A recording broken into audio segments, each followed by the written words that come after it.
જય હિન્દ। આજે આપણે જાણીશું કે બિલ જ્યારે લોકસભા ડિઝોલ્વ થઈ જાય એટલે કે વિસર્જન લોકસભાનું થઈ જાય ત્યારે કયા કયા બિલ પેન્ડિંગ છે તે નાબૂદ થાય છે અને કયા બિલ છે પેન્ડિંગ હોય તે નાબૂદ નથી થતા। આપણે જાણીએ છીએ તેમ લોકસભાનું પ્રભુત્વ બિલ ઉપર વધારે છે।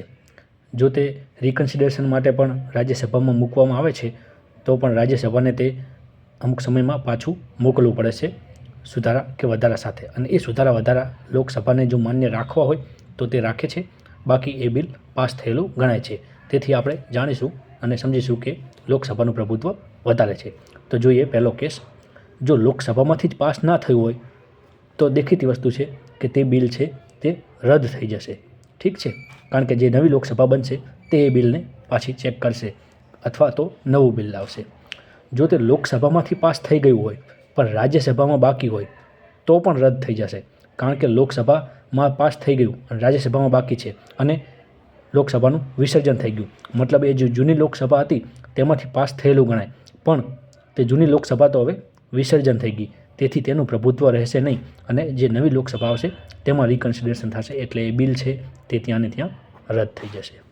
બીજું છે બંને ગૃહો એટલે કે રાજ્યસભા અને લોકસભામાંથી પાસ જ બિલ ન થયું હોય, બરાબર, અને પ્રેસિડન્ટ રાષ્ટ્રપતિએ જોઈન્ટ સિટિંગ માટે એ બિલને મુલતવી રાખ્યું હોય તો તે રદ નહીં થાય, કારણ કે હવે તે નવી લોકસભા જે બનશે તેમાં જોઈન્ટ સિટિંગમાં આવશે।